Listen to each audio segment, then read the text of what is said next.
আলা ইন্না ফিল জাসাদি মুদগাহ ইযা সালুহাত সালুহাল জাসাদু কুল্লুহু ওয়া ইযা ফাসাদাত ফাসাদাল জাসাদু কুল্লুহু আলা ওয়া হিয়াল কলব।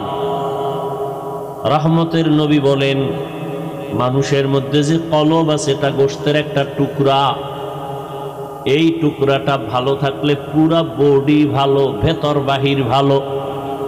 আর এই টুকরা যখন খারাপ হয়ে যায়, ভেতর বাহির পুরাটা খারাপ। ওই টুকরার নাম কলব। রহমতের নবী বলেন, মা মিন মাউলুদিন ইল্লা ইউলাদু আলাল ফিতরা। জমিনে যখন কোনো সন্তান আসে, তার কলবটা থাকে আয়নার মতো স্বচ্ছ। ফাআবাওয়াহু ইউহাব্বিদানিহি আও ইউনাসসিরানিহি আও ইউমাজ্জিসানিহি ইলা আখিরিল হাদিস। নবী বলেন, মা বাবা ওই সন্তানের অন্তরটাকে নষ্ট বানায়, মূর্তি পূজারি বানায় মা বাপ, অগ্নি পূজারি বানায়, গায়রুল্লাহর গোলাম বানায় মা বাবা। অন্য হাদিসে রহমতের নবী বলেন, মানুষ যখন একটা অন্যায় করে, গুনাহ করে, ওই টুকরাটার মধ্যে একটা কালো দাগ পড়ে, আর একটা গুনাহ করে আর একটা দাগ পড়ে, আবার গুনাহ করে আবার দাগ পড়ে। কালো দাগ পড়তে পড়তে কলবটা কালো পর্দায় আবৃত হয়ে যায়। তখন আর সামনে কিছুই দেখে না। তখন ভালোটারও খারাপ বলে। টুপি মাথায় দেওয়া ভালো, নামাজ ভালো, রোজা ভালো, সব ভালো, বান্দা এরপর পরে খারাপ। এই যে বৃষ্টি চলে, যারা টিনের ঘরে ঘুমায়, কি মজার আওয়াজ। এখন কয় যে মজা তো লাগে এক মজা, আর এক মজা খাওনের কি বলে, খিচুড়ি পাকাও গরুর গোশত দিয়া।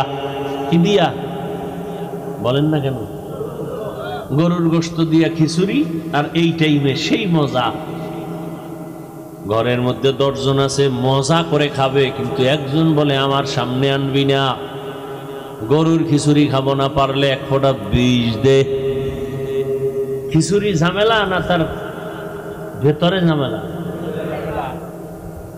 খিচুড়ির বারবার বলে এটা খারাপ খারাপ, গরুর খিচুড়ি খাওয়া যাবে না। সবাই বলে আমরা মজা করে খাবো, তুমি এটার বদনাম করো কেন? বলে না, খিচুড়ি আসলে ভালো, তোমার পেট খারাপ। কি খারাপ? তাড়াতাড়ি পেটের চিকিৎসা নাও, তোমার সমস্যা হয়ে গেছে। নামাজ ভালো, রোজা ভালো, তাবলিগ ভালো, উলামায়ে কেরাম ভালো, জিকির ভালো, পাগড়ি ভালো না খারাপ? বলেন। যারা বলে তাবলিগ ভালো না, যারা বলে টুপি ভালো না, দাড়ি ভালো না, পাগড়ি ভালো না, জিকির ভালো না, তেলাওয়াত ভালো না, ওয়াজ মাহফিল ভালো না, তাদের কলব খারাপ। কি খারাপ? কলবের চিকিৎসা করো। কলবের চিকিৎসা কেমনে করবা? এই যে বডিটার উপরে কত না ক্রিম মাখি, বারবার আয়না দেখি স্পট আছে কিনা, সুন্দরভাবে পরিচ্ছন্ন করি, কিন্তু এই বডির কোনো দাম নাই। এটা একটা কাভার। ভেতরে আসল জিনিস চলে গেলে বলে এটা মানুষ না, মানুষের লাশ। ছেলে কান্দে, আব্বা নাই, সামনে সাদা কাপড়ে পেঁচানোকে বলে এটা বাবার লাশ। তুই এরই তো বাপ ডাকলি এত বছর, এখন কেন বলো বাবা নাই? তাহলে তুই আসল বাবারে চিনুস নাই, আসল বাপ চলে গেছে, এখনকার বাবা নাই। তুই দেহটা পড়ে আছে বলে এটা বাবার লাশ, তাহলে তুই দেহটাকেই তো আব্বা করে ডাকলি, এখনো তো সে আকৃতিক দেহটা আছে, এখন কেন বলো বাবা নাই? তাহলে আসল বাবাকে চিনুই নাই। তাহলে তোমার আসল চেহারাটা, তোমার এই চেহারার দাম নাই, পোকায় খেয়ে ফেলবে চেহারা, কিন্তু তোমার ভেতরে আসল জিনিস, ওটার কয়দিন তুমি পরিষ্কার করছো। দেহটায় ময়লা লাগছে, সাবান লাগাও, না হয় মানুষ খারাপ বলবে। শরীরের কাপড়ে ময়লা, সাবান লাগাও। কলবের মধ্যে গুনার ময়লা লাগছে, কয়দিন তুমি পরিষ্কারের চিন্তা করেছো? তোমার কলবের ভেতরে অহংকারের ময়লা, তোমার কলবের ভেতরে হিংসার ময়লা। নিজেরে বড় মনে করো, অন্যকে ছোট মনে করো, অন্যের ভালো পছন্দ করো না, নিজের ছেলে লেখাপড়া করে না এ নিয়ে ভাবো না, অন্যের ছেলে পাশ করলো, নাম্বার বেশি পেল, মাথা গরম। আছে না নাই? কলবের ভেতরে তোমার হিংসার ময়লা, অহংকারের ময়লা, কলবের ভেতরে কিবিরের ময়লা, অহংকার, আমি ভালো, আমার সব ভালো, এই ময়লা সাফ করো। এই ময়লা সাফ করার জন্য হসপিটালে যাও, অপারেশন করো। এই ময়লা সাফ করার হসপিটাল হলো উলামায়ে আহলে হকের মজলিস। قال رسول الله صلى الله عليه وآله وسلم عليك بمجالسة العلماء واسمع كلام الحكماء فإن الله لا يحيي القلب الميت بنور الحكمة كما يحيي الأرض الميتة بوابل المطر। লুকমান হাকিম তার সন্তানকে উপদেশ দিতেছেন, রহমতের নবী সেই কথাটা সাহাবায়ে কেরামদেরকে রিপিট করতেছেন। নবী বলেন, লুকমান হাকিম তার সন্তানেরে বলে, ওলামায়ে কেরামের মজলিসে বসবা, তাদের হিকমতপূর্ণ কথা শুনবা, লাভ হয় মুর্দা দিল জিন্দা হয়ে যাবে, মুর্দা দিল জিন্দা হয়ে যাবে, কলবটা পরিষ্কার হয়ে যাবে। আগুনের কাছে গেলে তোমার শরীরে আগুন না নিলেও গরম ভাব আসবে। আতরের দোকানে দাঁড়াইলে আতর কিনতে পারো, ভালো, পারো নাই ফাও নাও, কয় ভালো, কয় ফাও দেয় না, অন্তত ঘেরান পাইবা। ঠিক নেই? ওলামায়ে কেরামের কাছে যাও, আল্লাহকে পাইবা। যদি আল্লাহকে অন্তত নাও পাও, আল্লাহ পাওয়ার ঠিকানাটা জানবা। কি আল্লাহরে কোথায় পাওয়া যায়? আল্লাহ সম্পর্কে একটা তোমার ভেতরে পেরেশানি আসবে, ভাব আসবে, চিন্তা আসবে। উলামায়ে কেরামের মজলিস ছাড়া দিন বুঝার জানার কোনো পথ নাই। অতএব উলামায়ে কেরামের কাছে যাও, তাদের মাধ্যমে কলবকে তুমি জিন্দা বানাও। জমিনে সূর্যের গরম লেগে যেমন পুরাটা ফেটে যায়, হাত চাষাবাদ চলে না, ফসল উৎপাদনের ক্ষমতা হারিয়ে ফেলে, আবার আল্লাহর বৃষ্টি দিয়া মুহূর্তে জমিনটা নরম হয়ে যায়, ফসল উৎপাদনের ক্ষমতা ফিরে পায়। গুনাহ করে যারা কলবটাকে ভেঙে ফেলেছো, উলামায়ে কেরামের কাছে যাও। আল্লাহ রহমতের বৃষ্টি যখন দিবেন, আল্লাহওয়ালাদের নেক নজর যখন পড়বে, কলবটা এই পরিমাণ জিন্দা হবে, এখন তোমার নামাজ পড়তে ভালো লাগে না, তখন নামাজ না পড়লে ভালো লাগবে না। এখন তোমার রোজা রাখতে ভালো লাগে না, তখন তোমার রোজা না রাখলে ভালো লাগবে না। দুনিয়ার পেছনে ঘুরিয়া কি পাইছো? কই নমরুদ কি পাইল, সাদ্দাত কি পাইল, ফেরাউন কি পাইল? ফেরাউনের লাশ তো আজও পড়ে আছে। মিশরের পুরা ক্ষমতা পাইয়া এছিল একটা ফকিন্নির বাচ্চা। ফেরাউন না, চরম এক ফ্যামিলি ছিল, গরিব, ক্ষেতের মধ্যে শশা, এদিকে টাইনা টাইনা মিশরে নিয়ে বিক্রি করে 8 আনা পয়সা পাইত। ওই সময়ের হিসাবে যা পাইয়া পাইয়া আস্তে আস্তে আস্তে আস্তে কিছু টাকা হয়েছে। এক সময় ফেরাউন চেয়ারে বৈশা, ওই তদানীন্তন সময়ের মূল প্রধান বাদশা মারা গেছে। ফেরাউন বৈশা এক পর্যায়ে পাওয়ার পাইয়া ওজির আজম হামানকে বলে, শরীরের মধ্যে কেমন যেন এক গরম গরম ভাব, তো কি করবা? কয় খোদা দাবি করতে মনে চায়। হামান বলে করো, করলে আর ছোট খোদা দাবি করে লাভ কি, বড়টাই করো। কোরআনের আয়াত। ফেরাউন বলল, আনা রব্বুকুমুল আলা, আমি শুধু খোদা না, বরং সব খোদার বড় খোদা। সেই ফেরাউন মাটি গ্রহণ করে নাই, আজও জমিনের মধ্যে আছে। কই গাদ্দাফি, কই সাদ্দাম, চোখের সামনের গুলো বলতেছি, কই চোখের সামনে সব শেষ। আমেরিকার বুশ কোথায় গেল? চোখের সামনে যমুনা গ্রুপের মালিক কই গেল? মহামারী করোনায় আক্রান্ত হয়ে গেল, ডাক্তারকে বলে কত হাজার কোটি টাকা চাও স্পেশাল ফ্লাইটে আমাকে সিঙ্গাপুরে নাও। টাকা দিতে চাইলো কিন্তু কেউ দেহর মধ্যে রুহুটা ফিরায় দিতে আর পারলো না। তোমরা আমি আল্লাহকে ভয় করো, তাকওয়া অর্জন করো, এবং তোমরা খুব গভীরভাবে খেয়াল করো, নজর দাও তোমার সামনের ভবিষ্যৎ স্থায়ী জীবনের জন্য কি সম্বল সঞ্চয় করেছো। ওয়াত্তাকুল্লাহ। আবার আল্লাহ বলেন আমাকে ভয় করো। ইন্নাল্লাহা খাবীরুম বিমা তা'মালুন।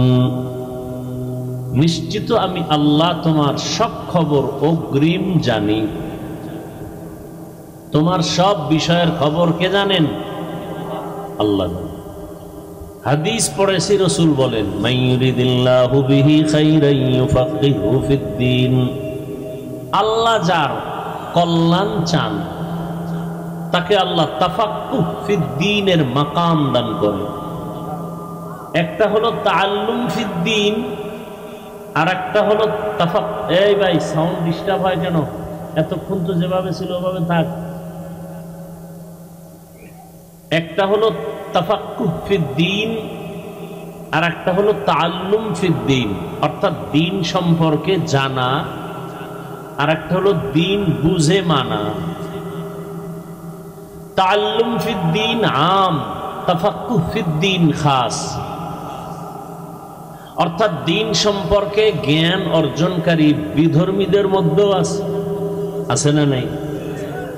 কিন্তু দ্বীন সম্পর্কে বুঝে মেনে চলা এটা নাই। যেমন হিন্দুরা ইসলাম সম্পর্কে অনেক জানে, কালেমা পড়ছে? পড়ে না। কেন? তাআল্লুম ফিদ্দীন আছে, তাফাক্কুহ ফিদ্দীন নাই। মিথ্যা কথা বলা হারাম আমরা জানি না, জানার পরও আমরা বলি না। বলি কেন? মিথ্যা বলা যে মহাপাপ, আমার ক্ষতি হবে দুনিয়াতে আখেরাতে, বুঝটা আসে নাই।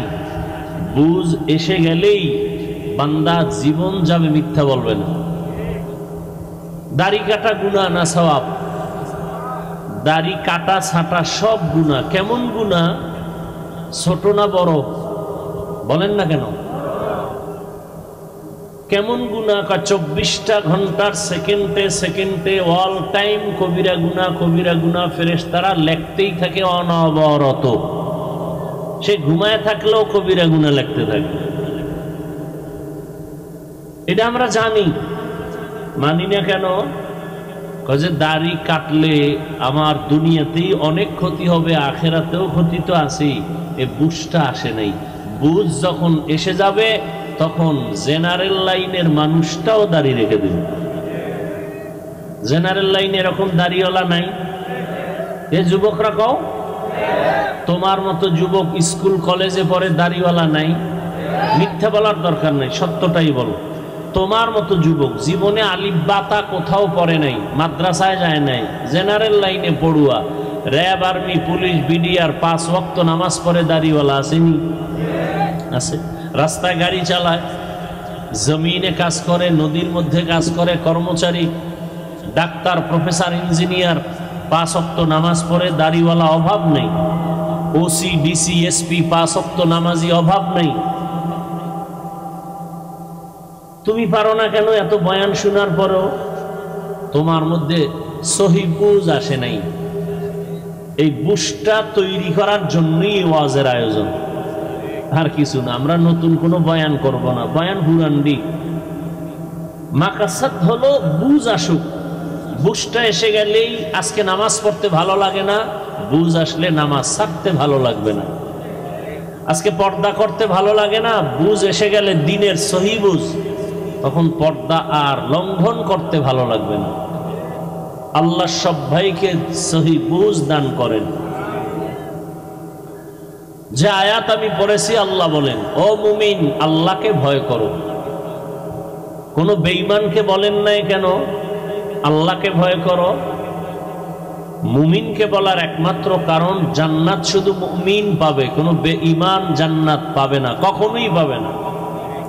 আর মুমিনদের মধ্যে তো একটু আগেই বললাম ৭২ দল পাবে না, এক দল জান্নাত পাবে। ৭২ দল পাবে না এটা ফাইনাল না, বহু বিচার মাইর খাওয়ার পরে পেতে পারে। মুমিন জান্নাত পাবে যদি ৭২ দলেও থাকে, বিচার হওয়ার পরে। আর একদল মুমিন কোনো বিচার নাই, হিসাব নাই, ডাইরেক্ট জান্নাতে যাবে। ওই মুমিন কারা? যারা নবীও মানে, সাহাবায়ে কেরামদেরকেও মানে। কারণ কেউ যদি কোরআন বুঝতে চায় তাকে অবশ্যই হাদিস অধ্যয়ন না করতে হবে। হাদিস ছাড়া কোরআন বুঝতে পারবে?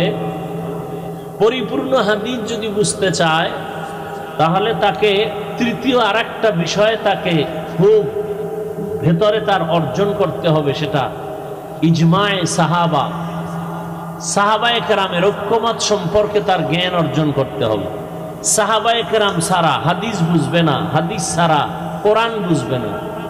সাহাবায়ে কেরামের ইজমায়ও গিয়া অনেকটা বিপাকে পড়তে হবে। সমাধানের জন্য চতুর্থ স্তম্ভ মুজতাহিদ ইমামগণের কিয়াস। অনেক মাসআলার সমাধান মুজতাহিদ ইমাম ছাড়া সমাধান করতে পারবে না। ইমাম বুখারী মুহাম্মদ ইবনে ইসমাঈল রাহমাতুল্লাহ আলাইহি তিনি একজন মুজতাহিদ ইমাম। ইমাম আহমদ বিন হাম্বল রাহমাতুল্লাহ আলাইহি তিনি একজন মুজতাহিদ ইমাম। ইমাম শাফিঈ রাহমাতুল্লাহ আলাইহি তিনি একজন মুজতাহিদ ইমাম। ইমামে আজম আবু হানিফা রাহমাতুল্লাহ আলাইহি তিনি একজন মুজতাহিদ ইমাম। এদেরকে মানতে হবে। সর্বশেষ কথা, আপনাকে কোরআন আর হাদিস বুঝতে হলে বর্তমান দুনিয়াতে 100 নয়, ওভার 100 উলামায়ে কেরামকে মানতে হবে। যে বলবে আমরা উলামায়ে কেরাম মানি না, আল্লাহর জাত ও সিফাতের কসম, সে কোনোদিন হাদিস কোরআন মানতে পারবে না, কখনোই সম্ভব না। অতএব তার ফলাফলটা কি? আমি সারা দেশে বলি ফলাফল এই, যারা বলে আমরা উলামা মানি না, ওলিয়া উলিয়া মানি না, তারা নিশ্চিত ভণ্ড, বাতেল। এদেরকে যারা বাতেল বলে না তারাও বাতেল। এলো ফলাফল। এখন এগুলো অনেকে বুঝবে না, কেন? দিনের সহি বুঝ নেই। এজন্য বারবার বলা হয় আল্লাহ সহি বুঝ দান করেন, দ্বীনের সহি বুঝ, ইউফাক্কিহু ফিদ্দীন। দ্বীন সম্পর্কে আল্লাহ পাক এমন বুঝ দান করেন যেটা যুক্তি তর্ক ছাড়া মেনে নেয় না। আল্লাহ বলছেন মেনে নিলাম। আজকে বুঝ না আসার কারণে মহিলা, অল্প জ্ঞানের মানুষ, তারাও কোরআনের ভুল ধরার চিন্তা নিয়ে মাঠে নামছে। কি বলে? নারীদের উপরে আল্লাহর পক্ষ থেকে ইনসাফ হয় নাই। এ কথা বলে এক তাসলিমা জমিন থেকে অন্যদিকে চলে গেল। আর বর্তমান হালাত বড় করুন। আপনারা তো স্লোগান দিচ্ছেন দেশ স্বাধীন হয়েছে, না? দেশ স্বাধীন হয়েছে, স্লোগান দিয়েছেন দেশ স্বাধীন। স্বাধীন হওয়ার পর থেকে এ পর্যন্ত আন্দোলন তো কমতেছে না। কি স্বাধীন করলেন? এতদিন নারীরা শুধু দাবি জানাইছে মৌখিক, আজকে তারা মাঠে নামছে, মিছিল করতেছে। আমাদের দেশের তৃতীয় লিঙ্গের হিজড়ারা, ভিন্ন নারীরা সব এক ময়দানে আছে। কে যেন তাদের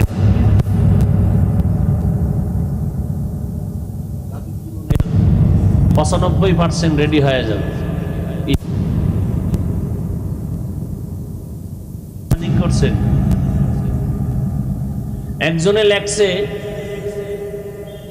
যে আমরা কুকুরের মুখ থেকে বাঁচতে গিয়া বাঘের মুখে ঢুকে পড়েছি। কি? ভারতের আগ্রাসন থেকে এখন আমেরিকার আগ্রাসনের উপরে আমরা ঢুকে পড়ছি। ঈমান নিয়ে যারা বাঁচতে চান তাদের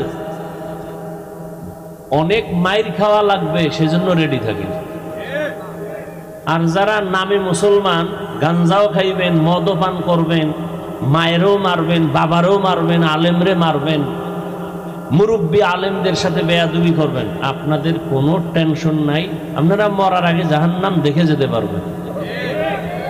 আর যারা না জান্নাতি পাবো, মৃত্যু তো হবেই, কুত্তাও মরে, শুকরও মরে, আমি মানুষ হয়ে মরবো, তাহলে আপনাকে বহু ঘাত প্রতিঘাত সহ্য করতে হবে।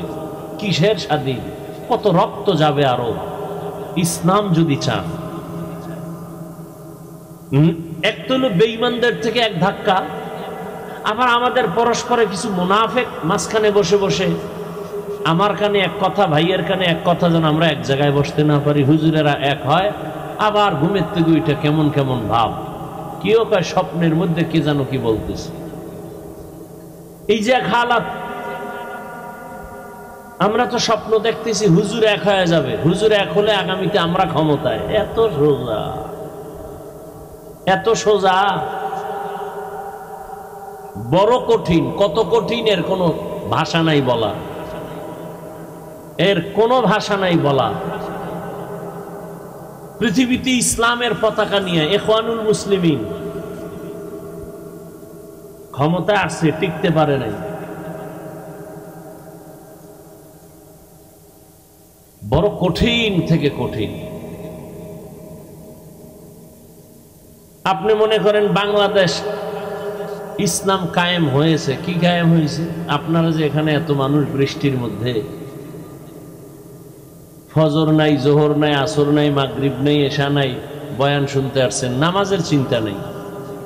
অথচ রসুল বলছেন মুমিন বেঈমানের মাঝে প্রাচীর হলো নামাজ। বাইনাল আবদি ওয়া বাইনাল কুফরি তারকুস সালাহ। যে মুমিন সে নামাজ পড়ে, যে বেঈমান সে নামাজ পড়ে না। এই হলো আমাদের ইমানের হালাত। আল্লাহ হেদায়াত দান করুন।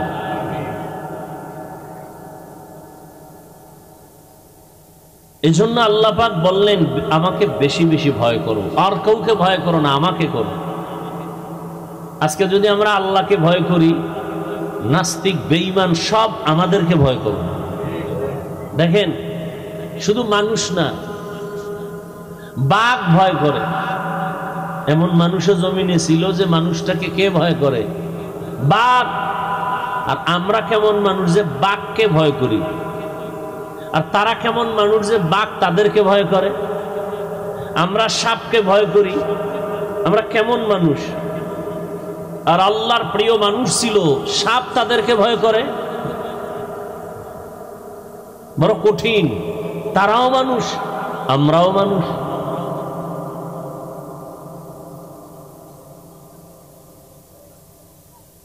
এগুলো আসছে শুধু আল্লাহর ভয় অন্তরে আসার কারণে। আল্লাহর ভয়ের নাম তাকওয়া। এটার দাম কত? রসুলের কোনো গুনাহ নাই, সেই রসুলকে আল্লাহ বলেন নবী আপনি আমাকে ভয় করেন। ইয়া আইয়ুহান নাবিয়্যুত্তাকিল্লাহ ওয়া লা তুতি'ল কাফিরিন ওয়াল মুনাফিকিন। হে নবী আমি আল্লাহকে আপনি ভয় করেন, কাফের মুনাফিকের অনুসরণ করবেন না। নবীকে আল্লাহ বলতেছেন ভয় করার জন্য। এখন আমি যদি আপনাদের জিজ্ঞাসা করি আপনারা কি আল্লাহকে ভয় করেন, আমার থেকে আরো হাই আওয়াজ দিয়ে সবাই বলবে হ্যাঁ আমরা অবশ্যই আল্লাহকে ভয় করি। অথচ এমন মুমিন আছেন আল্লাহকে ভয় করিয়া করে বলেন আল্লাহকে ভয় করি, অথচ সুদের সাথে জড়িত। আল্লাহকে ভয় করেন, মিথ্যা বলেন। আল্লাহকে ভয় করেন, দোকানের মধ্যে লোন ছাড়া ব্যবসা চলে না। আমি 5 বেলার নামাজ পড়ি, আল্লাহকে ভয় করি। আপনি নামাজ বাদ দিয়া বলেন আল্লাহকে ভয় করি। আমি দাড়ি লম্বা করে বলি আমি আল্লাহকে ভয় করি। আপনি দাড়ি বাদ দিয়া বলেন আল্লাহকে ভয় করি। আমি 5 ওয়াক্ত নামাজ ঠিক মতো আদায় করে বলি আল্লাহকে ভয় করি। আপনি নামাজ না পড়ে বলেন আল্লাহকে ভয় করি। আমি হালাল খানা খাইয়া বলি আল্লাহকে ভয় করি। আপনি হালাল বাদ দিয়া চলেন আর বলেন আল্লাহকে ভয় করি। 2 ভয় কি সমান? মূলত আপনি ভয় করেন না। ভয় কি জিনিস? বলে একটা সন্তান মা বাবাকে ভয় করে। প্রমাণ? বলে মা বাবার সামনে একটা সন্তান অন্যায় করে না কেন? বলে শাস্তির ভয়। একটা ছাত্র শিক্ষকের ভয় করে। প্রমাণ? বলে শিক্ষকের সামনে ছাত্র অন্যায় করে না, শাস্তির ভয়। ঠিক এই জমিনে যেই মানুষ আমার আল্লাহকে আসলেই ভয় করবে, ওই বান্দা গলায় ছুরি লাগাবে, দাড়ির মধ্যে অস্ত্র লাগাবে না। তাহলে বোঝা গেল আসলে ভয় আপনার আমার মধ্যে নাই। আর এই ভয়টা নাই, আবার মায়ের গর্ভ থেকে ভয় আনা যাবে না। ভয়টা অর্জন করতে হবে অন্যের থেকে।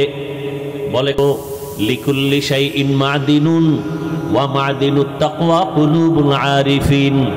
ভালো ভালো জিনিস রাখার গোডাউন আছে, তাকওয়ার গোডাউন হলো আল্লাহর প্রিয় বান্দাদের কলব। তাদের নজর লাগাও, নজর আসলেই তোমার কলবের মধ্যে তাকওয়ার পাওয়ার আসতে থাকবে। قال رسول الله صلى الله عليه وآله وسلم اتقوا فراسة المؤمن فإنه ينظر بنور الله। আল্লাহর প্রিয় বান্দাদের ফেরাসাতের পাওয়ার, এটাকে তোমরা ভয় করো। কারণ তারা অনেক কিছু দেখে, তুমি দেখো না। তারা কেমনে দেখে? চামড়ার চোখে বলে না। আল্লাহ তাদেরকে এমন একটা আলো দান করেন, নূরের আলো দিয়ে তারা অনেক কিছু দেখেন। আমার চোখের মধ্যে চশমা লাগানো, গ্লাসের পাওয়ার যতটুকু ততটুকুই দেখি। এমনও পাওয়ারওয়ালা ক্যামেরা আছে, গ্লাসের পাওয়ার এত বেশি 1000 মাইল দূর থেকেও সব স্পষ্ট দেখা যায়নি। কথা বলো না যায়। কলব, আমাদের ভেতর একটা কলব আছে।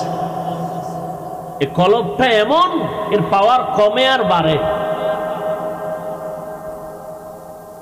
আলা ইন্না ফিল জাসাদি মুদগাহ ইযা সালুহাত সালুহাল জাসাদু কুল্লু ওয়া ইযা ফাসাদাত ফাসাদাল জাসাদু কুল্লু আলা ওয়া হিয়াল কলব। রহমতের নবী বলেন, মানুষের মধ্যে যে কলব আছে এটা গোশতের একটা টুকরা। এই টুকরাটা ভালো থাকলে পুরা বডি ভালো, ভেতর বাহির ভালো। আর এই টুকরা যখন খারাপ হয়ে যায়, ভেতর বাহির পুরাটা খারাপ। ওই টুকরার নাম কলব। রহমতের নবী বলেন, মা মিন মাউলুদিন ইল্লা ইউলাদু আলাল ফিতরাহ। জমিনে যখন কোনো সন্তান আসে, তার কলবটা থাকে আয়নার মতো স্বচ্ছ। فأبواه يهودانه أو ينصرانه أو يمجسانه إلى آخر الحديث। নবী বলেন, মা বাবা ওই সন্তানের অন্তরটাকে নষ্ট বানায়, মূর্তি পূজারি বানায় মা বাপ, অগ্নি পূজারি বানায়, গায়রুল্লাহর গোলাম বানায় মা বাবা। অন্য হাদিসে রহমতের নবী বলেন, মানুষ যখন একটা অন্যায় করে, গুনাহ করে, ওই টুকরাটার মধ্যে একটা কালো দাগ পড়ে। আর একটা গুনাহ করে, আর একটা দাগ পড়ে, আবার গুনাহ করে, আবার দাগ পড়ে। কালো দাগ পড়তে পড়তে কলবটা কালো পর্দায় আবৃত হয়ে যায়। তখন আর সামনে কিছুই দেখে না। তখন ভালোটারও খারাপ বলে।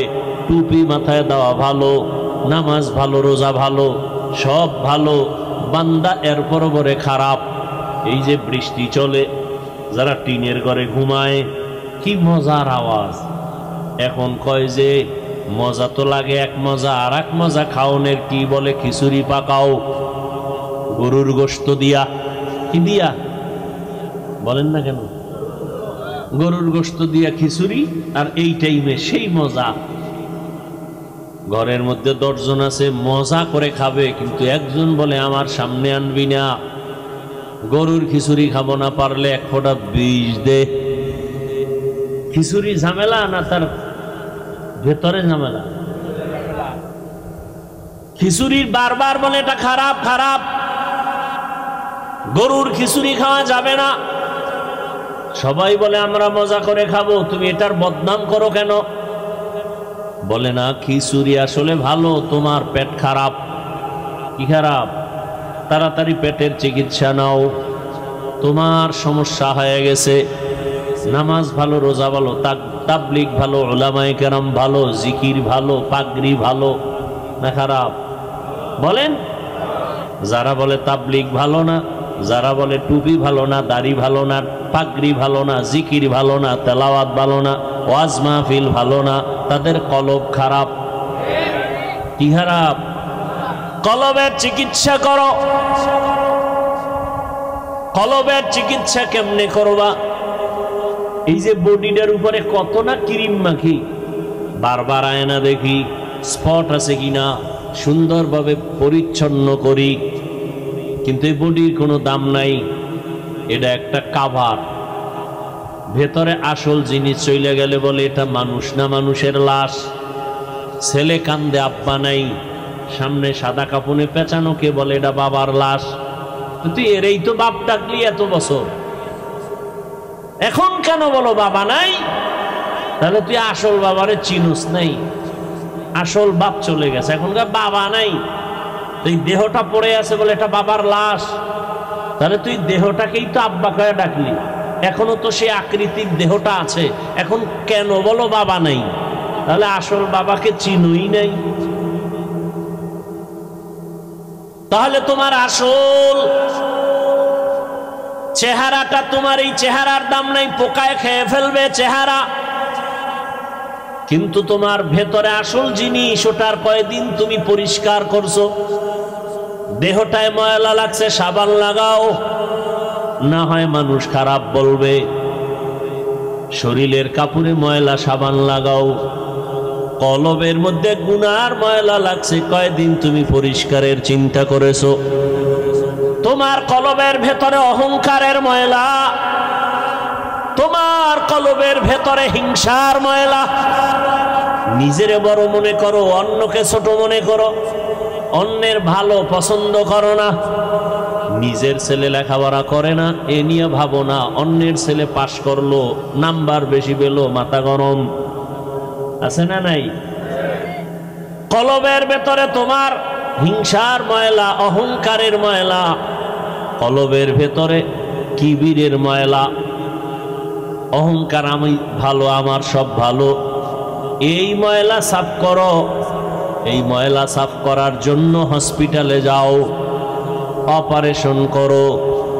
এই ময়লা সাফ করার হসপিটাল হলো উলামায়ে আহলে হকের মজলিস। قال رسول الله صلى الله عليه وآله وسلم عليك بمجالسة العلماء واسمع كلام الحكماء فإن الله لا يحيي القلب الميت بنور الحكمة كما يحيي الأرض الميتة بوابل المطر। লুকমান হাকিম তার সন্তানকে উপদেশ দিতেছেন, রহমতের নবী সেই কথাটা সাহাবায়ে কেরামদেরকে রিপিট করতেছেন। নবী বলেন, লুকমানে হাকিম তার সন্তানেরে বলে, ওলামায়ে কেরামের মজলিসে বসবা, তাদের হিকমতপূর্ণ কথা শুনবা, লাভ হয় মুর্দা দিল জিন্দা হয়ে যাবে, মুর্দা দিল জিন্দা হয়ে যাবে, কলবটা পরিষ্কার হয়ে যাবে। আগুনের কাছে গেলে তোমার শরীরে আগুন না নিলেও গরম ভাব আসবে। আতরের দোকানে দাঁড়াইলে আতর কিনতে পারো, ভালো, পারো নাই ফাও নাও, কয় ভালো, কয় ফাও দেয় না, অন্তত ঘেরান পাইবা। ঠিক নেই? ওলামায়ে কেরামের কাছে যাও, আল্লাহকে পাইবা। যদি আল্লাহকে অন্তত নাও পাও, আল্লাহ পাওয়ার ঠিকানাটা জানবা। কি আল্লাহরে কোথায় পাওয়া যায়? আল্লাহ সম্পর্কে একটা তোমার ভেতরে পেরেশানি আসবে, ভাব আসবে, চিন্তা আসবে। উলামায়ে কেরামের মজলিস ছাড়া দিন বুঝার জানার কোনো পথ নাই। অতএব উলামায়ে কেরামের কাছে যাও, তাদের মাধ্যমে কলবকে তুমি জিন্দা বানাও। জমিনে সূর্যের গরম লেগে যেমন পুরাটা ফেটে যায়, হাত চাষাবাদ চলে না, ফসল উৎপাদনের ক্ষমতা হারিয়ে ফেলে, আবার আল্লাহর বৃষ্টি দিয়া মুহূর্তে জমিনটা নরম হয়ে যায়, ফসল উৎপাদনের ক্ষমতা ফিরে পায়। গুনাহ করে যারা কলবটাকে ভেঙে ফেলেছো, উলামায়ে কেরামের কাছে যাও, আল্লাহ রহমতের বৃষ্টি যখন দিবেন, আল্লাহওয়ালাদের নেক নজর যখন পড়বে, কলবটা এই পরিমাণ জিন্দা হবে, এখন তোমার নামাজ পড়তে ভালো লাগে না, তখন নামাজ না পড়লে ভালো লাগবে না। এখন তোমার রোজা রাখতে ভালো লাগে না, তখন তোমার রোজা না রাখলে ভালো লাগবে না। দুনিয়ার পেছনে ঘুরিয়া কি পাইছো? কই নমরুদ কি পাইল, সাদ্দাত কি পাইল, ফেরাউন কি পাইল? ফেরাউনের লাশ তো আজও পড়ে আছে। মিশরের পুরা ক্ষমতা পাইয়া এছিল একটা ফকিন্নির বাচ্চা। ফেরাউন না, চরম এক ফ্যামিলি ছিল, গরিব। ক্ষেতের মধ্যে শশা এদিকে টাইনা টাইনা মিশরে নিয়ে বিক্রি করে 8 আনা পয়সা পাইত। ওই সময়ের হিসাবে যা পাইয়া পাইয়া আস্তে আস্তে আস্তে আস্তে কিছু টাকা হয়েছে। এক সময় ফেরাউন চেয়ারে বৈশা, ওই তদানীন্তন সময়ের মূল প্রধান বাদশাহ মারা গেছে। ফেরাউন বৈশা এক পর্যায়ে পাওয়ার পাইয়া ওজির আজম হামানকে বলে, শরীরের মধ্যে কেমন যেন এক গরম গরম ভাব, তো কি করবা? কয় খোদা দাবি করতে মনে চায়। হামান বলে করো, করলে আর ছোট খোদা দাবি করে লাভ কি, বড়টাই করো। কোরআনের আয়াত। ফেরাউন বলল আনা রব্বুকুমুল আলা, আমি শুধু খোদা না, বরং সব খোদার বড় খোদা। সেই ফেরাউন মাটি গ্রহণ করে নাই, আজও জমিনের মধ্যে আছে। কই গাদ্দাফি, কই সাদ্দাম, চোখের সামনের গুলো বলতেছি, কই চোখের সামনে সব শেষ। আমেরিকার বুশ কোথায় গেল? চোখের সামনে যমুনা গ্রুপের মালিক কই গেল? মহামারী করোনায় আক্রান্ত হয়ে গেল, ডাক্তারকে বলে কত হাজার কোটি টাকা চাও, স্পেশাল ফ্লাইটে আমাকে সিঙ্গাপুরে নাও। টাকা দিতে চাইলো, কিন্তু কেউ দেহর মধ্যে রুহুটা ফিরায় দিতে আর পারলো না। সাদা কাপনের প্যাকেট হয়ে চলে গেল। কই বিল্ডিংওয়ালা? বিল্ডিং পড়ে আছে, বিল্ডিংওয়ালা নাই। তো দুনিয়া দুনিয়া যারা করো, কত যুবক চোখের সামনে হঠাৎ বলে বুকে ব্যথা, ধৈর্য দেখে নাই। এক যুবক সন্তান এলাকায় সবাই তারে ভালো জানে, সিঙ্গাপুরে যাবে, ভিসাও হইছে, কয়েক মাসের মধ্যেই চলে যাবে, ফ্লাইট আসবে, ভিসা হয়ে গেছে। আদরের সন্তান, কয়েকদিন আগের ঘটনা, সকাল 8টা-9টায় বলে আম্মু আমি একটু দোকানে যাই। কেন? বলে আমার বন্ধু ডাকছে, একটু চা পান করবে, একটু চা খাই আসি। তো মোটর বাইক নিয়ে রওনা হয়েছে। এমন ভাবে অ্যাক্সিডেন্ট হয়ে গেল, জায়গায় শেষ। সিঙ্গাপুরের ভিসাও রেডি, কিন্তু কবরের ভিসা আসছে কে জানে। বন্ধুর সাথে আর দেখাও হলো না। কি পরিমাণ যুবক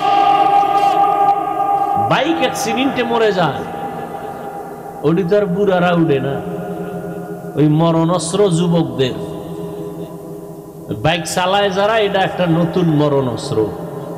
এটা হলো ডাইরেক্ট, আর ইনডাইরেক্ট মরণস্ত্রের নাম মোবাইল। এটা তোমার ডাইরেক্ট মারবে না, আস্তে আস্তে কিডনি খাবে, হার্ট দুর্বল করবে, ব্রেন দুর্বল করবে। এই মোবাইলে চোখের পাওয়ার নষ্ট করে। এ বানায় বলতেছি,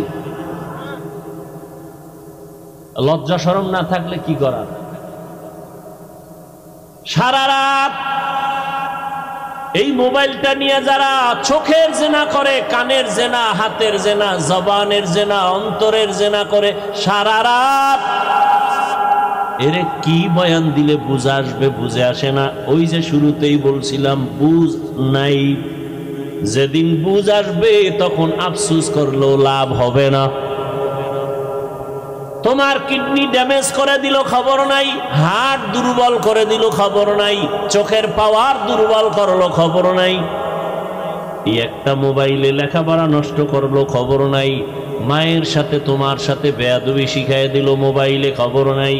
মোবাইলকে ঠিক রাখতে গিয়ে কত সন্তান মায়ের সাথে বেয়াদবি করেছে। মোবাইলকে কেন্দ্র করে কত সন্তান বাবার সাথে বেয়াদবি। এই মোবাইলকে কেন্দ্র করে কত ছাত্র শিক্ষকের সাথে বেয়াদবি। কত সন্তান মুরব্বীর সাথে আলেমের সাথে বেয়াদবি। এক মোবাইলের কারণে লেখাপড়া নাই, চরিত্র নাই, শরীর শেষ, জীবন শেষ, যৌবন শেষ। আছে একটা মূর্তির মতো দেহ, রুহুটা চলে গেলে দেহটাও শেষ। তাহলে এটা হলো ইনডাইরেক্ট মরণস্ত্র। আর ডাইরেক্ট যুবকের মরণস্ত্রর নাম কি? দাবি দয়া ছাইরা মায়ে বাবার থেকে আগেই ছাড়াই নিস। যারা মোবাইল চালাও 24 ঘন্টা পাগলের মতো, কখন যে হঠাৎ করে স্ট্রোক করে মরে যাবি বলা যায় না। বিদায় নিয়ে আনিস মা বাবার থেকে আগের থেকে। আর যত মনে চায় আকাম করে নে, কখন চলে যাবি তোর টিকিট নেই। মনের খাহেশ মিটাইয়া কর, যেন আর কোনো খাহেশ না থাকে, আফসুস না থাকে যে এটা পারলাম না। আবার তোমার মতো কত যুবক, শুরুতেই বলছিলাম, এরা স্কুলে পড়ে, কলেজে পড়ে, চাকরি করে, ব্যবসা করে, 5 বেলার নামাজ পড়ে, মা বাবার খেদমত করে, কারোর সাথে খারাপ আচরণ করে না, এক বেলার নামাজও বাদ দেয় না। বহু যুবক আছে, একটু নিজেরে বুঝাইও তুমি কেন পারো না। কোনো ওয়াজের দরকার নাই, এই কথাটাই তোমার বিবেকরে তুমি একটু ধাক্কা দিও। এই বিবেক, আমার মতো যুবক স্কুলে পড়ে নামাজ পড়লে আমি পারি না কেন? আমার মতো জেনারেল লাইনের ছেলেটা যদি কলেজে পড়ে নামাজ পড়ে আমি পারি না কেন? আমার মতো যদি জেনারেল সন্তানটা চাকরি করে নামাজ পড়ে আমি কেন পারি না? ব্যবসা করে নামাজ পড়ে আমি কেন পারি না? আমার মতো জেনারেল লাইনের সন্তান কৃষি কাজ করে নামাজ পড়ে আমি কেন পারি না? শ্রমিকের কাজ করে নামাজ পড়ে আমি কেন পারি না? আমার কপাল বুঝি খারাপ? এই জন্য সারা বাংলাদেশে ঘুরে ঘুরে বলি, যুবক বাবারা, স্কুলে পড়ো, কলেজে পড়ো, চাকরি করো, ব্যবসা করো, বাধা নাই। তুমি ডাক্তার হও, ইঞ্জিনিয়ার হও, প্রফেসর হও, তুমি একজন ওসি ডিসিএসপি হও, সাংবাদিক হও, তবে দাবি আমার একটা, বেয়াদব হইও না রে বাবা। বেয়াদব হইও না কথার ব্যাখ্যা, 3 জায়গায় বেয়াদবি করবা না, করলে ঘুমের ভিতরে মরণ, পঙ্গু হয়ে মরবি। এক, মা বাবার সাথে বেয়াদবি করবা না, কারণ মা বাবার বড়দোয়া লাগলে মরার আগে পঙ্গু, মরার পরে না আগে। খুব সাবধান। 2, শিক্ষকের সাথে বেয়াদবি করবা না, কারণ তুমি আজকে মানুষ হওয়ার পেছনে মা বাবার চোখের পানি, শিক্ষকের অবদান অস্বীকার করার কোনো সুযোগ নেই। 3, তুমি ওলামায়ে কেরাম মুরব্বীদের সাথে বেয়াদবি করবা না। এবং এ কথাটাও লিখে রাখবা, কোনো মা বাবা সন্তানকে বরদোয়া করে না, কোনো শিক্ষক ছাত্রকে বরদোয়া দেয় না, কোনো আলেম উম্মতকে বরদোয়া দেয় না। তবে বরদোয়া করা লাগে না, অন্তর থেকে এসে যায়। মা বাবায় তোমার আচরণে কষ্ট পাইয়া যদি বলে, আহ এটাই তোর জন্য কাল, এই নিঃশ্বাসটাই তোর জন্য শেষ, ধ্বংসের কারণ। শিক্ষক তোমার আচরণে কষ্ট পেয়ে যদি নিঃশ্বাস ফেলে, তোমার লেখাপড়া ধ্বংসের জন্য নিঃশ্বাসটাই যথেষ্ট। ওলামায়ে কেরাম যদি কষ্ট পেয়ে নিঃশ্বাস ফেলে, তোর চরিত্র ধ্বংসের জন্য নিঃশ্বাসটাই যথেষ্ট। মানুষের জীবনের সবথেকে অমূল্য সম্পদ হলো চরিত্র। আর একটা অমূল্য সম্পদের নাম সুস্থ জীবন। এই দোনোটা নষ্ট করে মোবাইল, চরিত্র নষ্ট করে মোবাইল। সুস্থতাও নষ্ট করে মোবাইল। সংক্ষেপে 1 মিনিটে একটা উদাহরণ দিয়ে শেষ করি। আল্লাহর দেওয়া মানুষের সুস্থতার জন্য আল্লাহ দিয়েছেন অমূল্য একটা সম্পদ, ফ্রি রাতের ঘুম। সারাদিন তুমি ঘুমাইলেও রাতের 1 ঘন্টা ঘুমের বরকত হবে না। সেই রাতের ঘুম শরীরের ঔষধ, তাও কিন্তু প্রথম রাতের অংশের ঘুম ঔষধ না, রাতের শেষ অংশের ঘুম ঔষধ না, মধ্যখানের ঘুম। কোন ঘুম? রাতের মধ্যখান সময়ের ঘুম শরীরের মহা ঔষধ। আর সেই ঘুমটাকে নষ্ট করো মোবাইল দিয়া, অনায়াসে অসুস্থ হয়ে যাবা, টের পাও না কেন? বয়স বাড়বে তখন সব টের পাইবা, অকাল মরণ হবে অকাল। ইয়া আইয়ুহাল্লাযীনা আমানুত্তাকুল্লাহা ওয়াল তানজুর নাফসুম মা কদ্দামাত লিগাদিন ওয়াত্তাকুল্লাহ। তোমার এই জীবনের কোনো মূল্য নাই, তোমার আসল একটা জীবন আছে, পরকাল জীবন। আজকে কাজী নজরুল, কবি নজরুল নাই, সারা দেশের মানুষ কবি নজরুলের গুণগান গায়নি। কথা বলেন না কেন? কবি নজরুলের কবিতা বলে, তৃপ্তি অর্জন করে, জানে না সে নজরুলের চেহারাটা কেমন, জানে না সে নজরুলের শিক্ষক কারা, জানে না সে নজরুলের বাপমা কারা। মরিয়া গেল সে নজরুল সবার হৃদয় আছে অমর হয়ে। কথা ঠিক? তুমি মরলে স্মরণ করবে তোমার মা বাবা কি বলে, মনে মনে বলবে একটা মুসিবত দূর হয়ে গেছে, ওর কারণে কত জায়গায় লজ্জায় মুখ দেখাইতে পারতাম না, ওর চরিত্র এত খারাপ। মরিয়াও অমর যদি হতে চাও, এ দুনিয়া ছেড়ে দাও, আখিরাতের সামনের জীবন তুমি অর্জন করো। তোমার আসল জীবন পরকালের জীবন।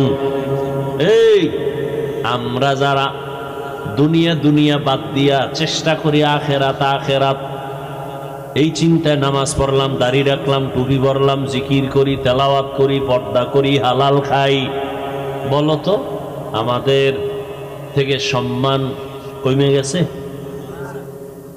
বরং আল্লাহর জাতের কসম, এখনো কোরআনওয়ালা রসুলের আদর্শওয়ালাদের মতো শান্তিতে আর সম্মানের জমিনে কেউ নাই। আর যারা আখিরাত বাদ দিয়া শুধু দুনিয়া দুনিয়া দুনিয়া দুনিয়া করে পাগলের মতো ঘুরছে, আজকে তারা দুনিয়াও পেল না, আখিরাত তো পাবেই না। কই দুনিয়া? কিচ্ছু নাই, শেষ। চেয়ারম্যানের চেয়ারের মেয়াদ শেষ, এমপি সাহেবের চেয়ারের মেয়াদ শেষ। আল্লাহর রহমতে যারা আমরা নবীর আদর্শে আছি, আমগো চেয়ারের মেয়াদ শেষ হবে দূরের কথা, মেয়াদি নাই। শেষ হবে কি? মেয়াদি নাই। এটার কারণ কি? টাকা দিয়া সম্মান কিনলে প্রথমে ফুলের মালা, ফাইনালে জুতার মালা। আর আমার মাওলার দেওয়া সম্মান হলো দুনিয়ায়ও বাদশা, পরকালেও বাদশা। এজন্য আখিরাতের মালা গলায় লাগাও। কই আমরা যারা দুনিয়া বাদ দিয়া চলি, কই আমগো ব্যবসাও চলে, চাকরিও চলে। আচ্ছা, আখিরাত নিয়ে চলার মানে কি ব্যবসা করা যাবে না, চাকরি করা যাবে না? সব যাবে, বাকি আখিরাত বানায় করতে হবে। কি করতে হবে? ও যুবক বাবারা, তোমরা দুনিয়া দুনিয়া করিয়া 3 বেলা খাও, আমরা আখিরাত আখিরাত বলিয়া 1 বেলা খাই। এই মোনাজাত দিয়ে তুমি এক্ষুনি বুঝো, তোমরা দুনিয়া দুনিয়া বইলে কয় বেলা খাও? 1 বেলা। আর আমরা আখিরাত আখিরাত বইলে কয় বেলা খাই? তো তুমি আমার থেকে আগাইলা কই? তোমরা দুনিয়া দুনিয়া কইয়া রাতে ঘুমাও, আমরা আখিরাত বলিয়া রাতে ঘুমাই। তুমি দুনিয়া দুনিয়া করিয়া আজকে তুমি বান্দা বিভিন্ন দেশে ঘুরো, আমরা আখেরাত আখেরাত বলি, আমরা দেশ বিদেশে ঘুরি। তোমরা দুনিয়া দুনিয়া করে চাকরি করো, ব্যবসা করো, বিয়া করো, আমরা আখেরাত আখেরাত করে ব্যবসাও করি, চাকরিও করি, বিয়া শাদিও। তোমাদেরও সন্তান আছে, আমাদেরও আছে, তাহলে তোমরা আগাইলা কোথায়? কই, আমাদের তো খানা বন্ধ হয় নাই, ঘুম বন্ধ হয় নাই, চাকরি বন্ধ হয় নাই। হয়তো বা তোমাদের তুলনায় 10তলা বিল্ডিং নাই, টাকার পাহাড় নাই, কিন্তু আমাদের কাছে যে সম্মান আছে এটা তোমাদের কাছে নাই। তাহলে আমরা আখেরাত বলতে গিয়া তো কই দুনিয়াতে সম্মান কমে নাই, খানা বন্ধ হয় নাই, বরং তোমরা দুনিয়া দুনিয়া করি এক সময় বাড়ি কইরা বাড়ি বেচছো, বাড়ি থুইয়া পালান লাগছে, ঠিক না? মহামারী করোনায় স্কুল বন্ধ, কলেজ বন্ধ, চাকরি বন্ধ, ব্যবসা বন্ধ। জানছুনি, খবর রাখছুনি যে একটা মাদ্রাসাও এ দেশে বন্ধ হয় নাই, কোন হুজুর না খাইয়া মরে নাই। মাস্ক পরছে, ট্রিপল মাস্ক, মরবে না করোনা, কিন্তু এই সময় মানুষ মরে নাই। বাবা মারা গেছে, ছেলেরা কাছে যায় না, করোনা। কিন্তু তাকাইয়া দেখছো ওই সময় আমার দেশের টুপিওয়ালারা শত শত করোনার লাশ হাত দিয়া ধইরা, গোসল করাইয়া, কাফন পরাইয়া, জানাজা পড়াইয়া কবরে রাখছেন। একজন হুজুরেও করোনায় মরে নাই, আর ট্রিপল মাস্ক ওয়ালারা মরে গেছে। সম্মান আমার আল্লাহর দেওয়া, এটা বড় দামি। এজন্য ১৫০০ বছর আগে রহমতের নবী বলে গেছেন, চ্যালেঞ্জ দিয়ে গেছেন, দুই জিনিস ধরে রাখলে ঈমানও যাবে না, সম্মানও যাবে না। তারাকতু ফীকুম আমরাইন লান তাদিল্লু মা তামাসসাকতুম বিহিমা কিতাবাল্লাহি ওয়া সুন্নাত রাসূলি। দুই জিনিসের এক হলো কোরআন, দ্বিতীয় হলো রাসূলের সুন্নাত আদর্শ। ও মুসলমান যুবক বাবার, আমাকে জবাব দাও, নবীজির রেখে যাওয়া আদর্শ এটা মানবে হিন্দুরা, বৌদ্ধরা, খ্রিস্টান? নবীজির রেখে যাওয়া আদর্শ মানবে কারা? কোন দেশের? লন্ডন? কোন দেশ বলেন? সারা দুনিয়ার মুসলমান শুধু এই নাগরপুরের দাবাত? আপনারা আপনাদের জন্য আলাদা কিছু না? আপনারা মুসলমান না? কোনটা মানেন না কেন? রসুলের আদর্শ। আচ্ছা, মানলে ক্ষতি হয়? একজনে বলেন হ্যাঁ রসুলের আদর্শ মানলে ক্ষতি। আল্লাহর কসম, আমি এখন আমি বাদ দিব।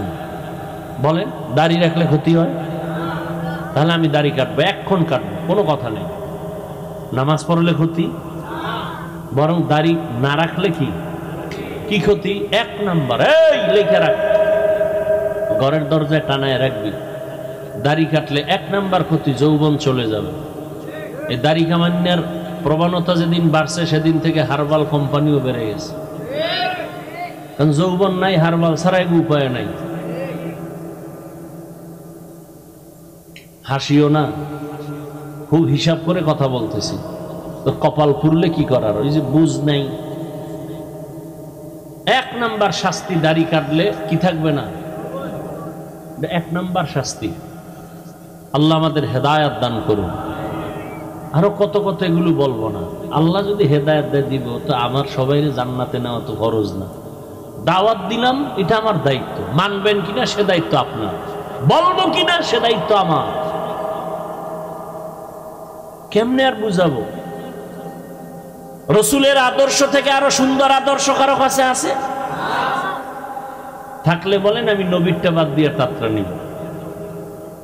কেউ যদি বলতে পারেন হাফিজ ভাই নবীজির আদর্শ থেকে আর একটু সুন্দর আদর্শ হলো শেখ মুজিবুর রহমান সাহেবের ভেতরেরটা, নাউজুবিল্লাহ পরে খাও, কি কই এটা শুনো। আমি নবীরটা বাদ দিয়া শেখ মুজিবেরটা নিব। খুব খেয়াল করো। কেউ যদি বলতে পারো নাগরপুরের জমিনে দাঁড়াইয়া নবী মুহাম্মদের আদর্শ থেকে একটু ভালো জিয়াউর রহমান সাহেবের আদর্শ, আমি নবীরটা বাদ দিয়া খোদার কসম জিয়াউর রহমানেরটা নিব। সাহস আসেনি বলার মতো? তাহলে শুনে নাও আমার থেকে, জিয়াউর রহমান বুঝি না, শেখ মুজিব বুঝি না, দুনিয়ার সব মানুষের আদর্শ নাপাক, একমাত্র রসুলের আদর্শই হলো পাক। দুনিয়ার সব মানুষের বানানো আদর্শ, আব্রাহাম লিঙ্কনের আদর্শ, মাও সেতুনের আদর্শ, লেনিনের আদর্শ, কার্ল মার্ক্সের আদর্শ, সব নাপাক। গণতন্ত্র, নারী পুরুষ সমান অধিকার, হ্যাঁ সমান অধিকার নারী পুরুষ, কি বুঝাইতে চায়? সহজটা বুঝাইলে তো উল্টাটা বুঝে কি, পুরুষ যেমন 4 বিয়ে করতে পারবে, নারীও 4 স্বামী রাখবে। তাসলিমা নাসরিন বলছিল, আমার পেট আমার শরীরের অংশ, আমার পেটে বাচ্চা নিব যেখান থেকে মনে চায় সেখান থেকে, একজন স্বামী আমাকে বাচ্চা দিবে এটা হতে পারে না। এটা কেমন পেট? আমগো দেশের কুকুর নিয়ে আছে, যেখান থেকে মনে চায় সেখান থেকে বাচ্চা নেয়। এই পেট মানুষের না কুত্তির? এই কুকুরনির পেট, এটা জানোয়ারের পেট হতে পারে, পশুর হতে পারে, মানুষের হতে পারে না। তাসলিমা পশু না মানুষ? মানুষ। কেমন মানুষ?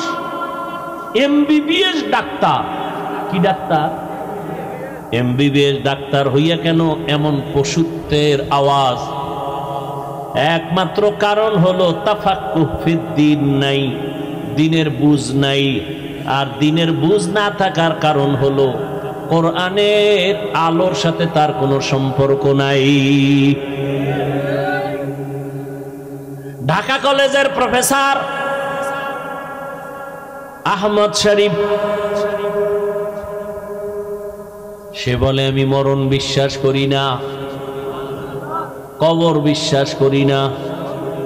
ছেলে মেয়েরে বলে গেল আমি মরলে মানে কবর টবর দিবি না। ঠিকই কপাল খুলে গেছে ফেরাউনের মতো, ওর আর কবর টবর হয় নাই।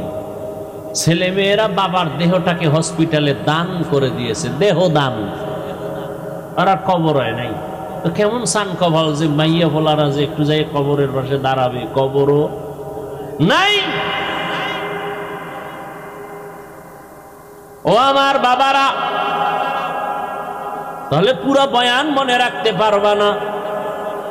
2-3টা কথা মনে রাখো। এক, তোমরা দুনিয়া দুনিয়া কইরা কত উপরে গেছো, আর আমরা আখেরাত কইরা কইরা কত নিচে নামছি। হিসাব মিলাবা, এটা হিসাব মিলা একটা লাইনে যাও। নাম্বার 2, তোমার মতো জেনারেল লাইনের মানুষগুলো যদি জেনারেল পথে থাইকা 5 ওয়াক্ত নামাজ পড়ে, তুমি পারো না কেন? এটাও তুমি মিলাও। 2, 3 নম্বরে মদিনা বলা নবীর আদর্শ থেকে যদি আরো ভালো আদর্শ থাকে দেখাও, আমরা নিব। কিন্তু আজও পর্যন্ত কেউ প্রমাণ করতে পারে নাই। আজকে যদি নবীর আদর্শ মতে জমিন চলতো, দুনিয়ায় মরার আগে মানুষ বেহেশত দেখা যাইতো। নবীর আদর্শ কত সুন্দর, কাউকে গালি দেওয়া যাবে না, মিথ্যা বলা যাবে না, কারো হক নষ্ট করা যাবে না। নবী কেমন কেমন নবী, কেমন আদর্শের নবী আমার। শুধু মানুষ সামনে আসতেছে কোরবানি, নবীর আদর্শ কেমন? একটা পশু জবাই করতে গিয়া আর একটা পশুর সামনে কইরো না, ওই পশু কষ্ট পাবে। একটা পশুর কষ্ট ইসলাম বরদাস্ত করে না, সেখানে মানুষের কষ্ট কেন ইসলাম সমর্থন করবে? একমাত্র রসুল বলেছেন, আল মুসলিমু মান সালিমাল মুসলিমুনা মিন লিসানিহি ওয়া ইয়াদিহি। খাঁটি মুসলমান ওই ব্যক্তি যার হাত আর জবান দ্বারা অন্য কষ্ট পায় না। একজনকে কথা দিয়ে কষ্ট দেওয়া হারাম, কাজের দ্বারা কষ্ট দেওয়া হারাম।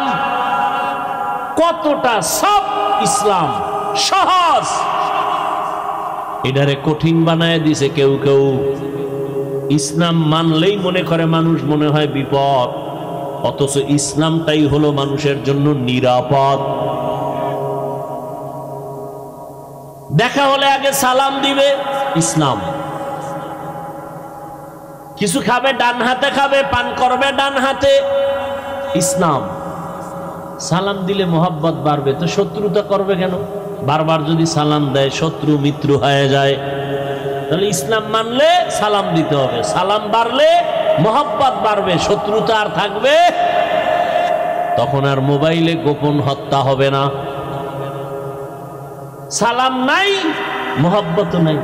সালাম দেয় না এমন জায়গায় গিয়ে দেয় যারে দেওয়া জায়েজ নেই। মিস কল পাইছে আরে খালি সালাম। অথচ মাকে সালাম দাও, বাবাকে সালাম দাও, বোনকে সালাম দাও, স্ত্রীকে সালাম দাও, স্ত্রী স্বামীকে সালাম দাও, এগুলো নাই। বেগানারে সালাম দেয়, বেআই সাহেব বেআইনেরে বারবার সালাম দেয়, বউরে জীবনেও সালাম দেয় না। ইসলাম সালাম কতটা গুরুত্বপূর্ণ। আসসালাম কাবলাল কালাম, রহমতের নবীর আদর্শ, কথার আগে সালাম দাও। এরে পর্দার আড়ালের আম্মা জানেরা, বোনেরা, এখনো এই এলাকায় বহু মহিলারা আছে 5 বেলার নামাজ পড়ে, পর্দা করে, স্বামীর মাল হেফাজত করে, মোবাইলে সময় নষ্ট করে না, নাই? আছে। এরে আম্মা জানেরা, আপনারা কেন পারবেন না? আপনার কারণেই তো জমিনে ভালো ভালো সন্তান আসছে। ভালো সন্তানগুলো ভালো মায়ের কারণেই হয়েছে। মায়ের আদর্শ ভালো তো সন্তান ভালো। জেনারেল লাইনে যত ভালো সন্তান দেখবেন মা ভালো হওয়ার কারণে। ওসি সাহেবের ব্যবহার ভালো কেন? কয় মায়ের ব্যবহার ভালো। এসপি সাহেবের ব্যবহার এত সুন্দর কেন? বলে মায়ের চরিত্র ভালো। দুনিয়ার লাইনেও ভালো সন্তান মায়ের কারণে, আখেরাতের লাইনেও ভালো ভালো সন্তান আছে মায়ের অবদান। খাজা মঈনুদ্দিন চিশতি আজমিরি রহমাতুল্লাহ আলাইহি মদিনাতুল মুনাওয়ারা থেকে ভারতে আসছেন, কালেমার দাওয়াত দিলেন, লক্ষ লক্ষ বিধর্মী মুসলমান হলো। মায়ের সামনে আনন্দ। মা বলে বাবা আনন্দ কেন? বলে লক্ষ লক্ষ বিধর্মী মুসলমান। মা বলে মঈনুদ্দিন এটা সব আমার অবদান, তোমার কিছুই না। মা এই কথা বলা মাত্র মঈনুদ্দিন বলে মা, কারণ? মঈনুদ্দিনের মা বলে রে বাবা, আল্লাহর কসম, তুই আমার গর্ভে যখন আসছো আমি মা ঘুমাইতাম না, সারা রাত আমার মাওলার কাছে কান্না করে দোয়া করতাম, ও দয়ার মালিক আমার গর্ভের সন্তান তোমার ওলি হিসাবে পাঠাইও। দুনিয়ায় যখন আসছো আমি মা, এই মঈনুদ্দিন তোকে যতদিন দুগ্ধ পান করিয়েছি আল্লাহর কসম এক ফোঁটা দুধও আমি মা তোর মুখে বিনা অজুতে দিতাম না।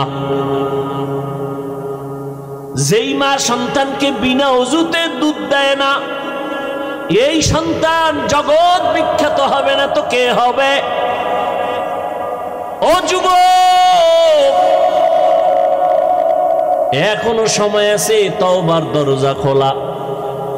মনে মনে আল্লাহকে বলো, হে মালিক, জীবনে তো মনের জাল মিটাইয়া কম দাড়ি কাটি নাই, কম নামাজ সারি নাই, মনে চাইছে পার্কে যাব, গেছি। ও আল্লাহ, মনের শখ মিটাইয়া কত গুনাহ করেছি, আজকে থেকে তওবা করতেছি, আর দাড়ি কাটবো না, নামাজ ছাড়বো না, বেপরদায় চলবো না। মা বাবার দোয়া নিয়া, শিক্ষকের দোয়া নিয়া, উলামায়ে কেরামের দোয়া নিয়া নবীর আদর্শ মেনে চলবো। আল্লাহর কাছে মন খুলে তওবা করো। আল্লাহ তওবার দরজা খুলে রাখছেন। ও আল্লাহ, কত বড় বড় বড় বড় নাফরমান গুনাহগারকেও তো তুমি ক্ষমা করেছো। আজ আমি তোমার দরবারের গুনাহগার ক্ষমা চাই। জীবনে গুনাহ তো কম করি নাই, হাতের গুনাহ, চোখের গুনাহ, জবানের গুনাহ, অন্তরের গুনাহ। ও আল্লাহ, আজকে থেকে গুনাহ মুক্ত হতে চাই। তুমি রিজিকের মালিক, তুমি সম্মানের মালিক, তুমি হায়াত দেয়ার মালিক। ও আল্লাহ, আজকে থেকে তওবা করলাম, আর তোমার নাফরমানি করব না। মা বাবার দোয়া নিয়ে চলবো, উলামায়ে কেরামের পরামর্শ নিয়ে চলবো, শিক্ষকের দোয়া নিয়ে নবীজির আদর্শ মেনে চলবো। অন্তরে যদি তওবার নিয়ত থাকে, আল্লাহ পাক মুহূর্তে তোমাকে কবুল করে নিবেন। জানি না কার অন্তর তৈরি হবে, জানা নাই। আল্লাহ সবাইকে খাঁটি তওবাওয়ালা জিন্দেগি দান করেন, নবীর খাঁটি আদর্শওয়ালা জীবন আমাদের দান করেন।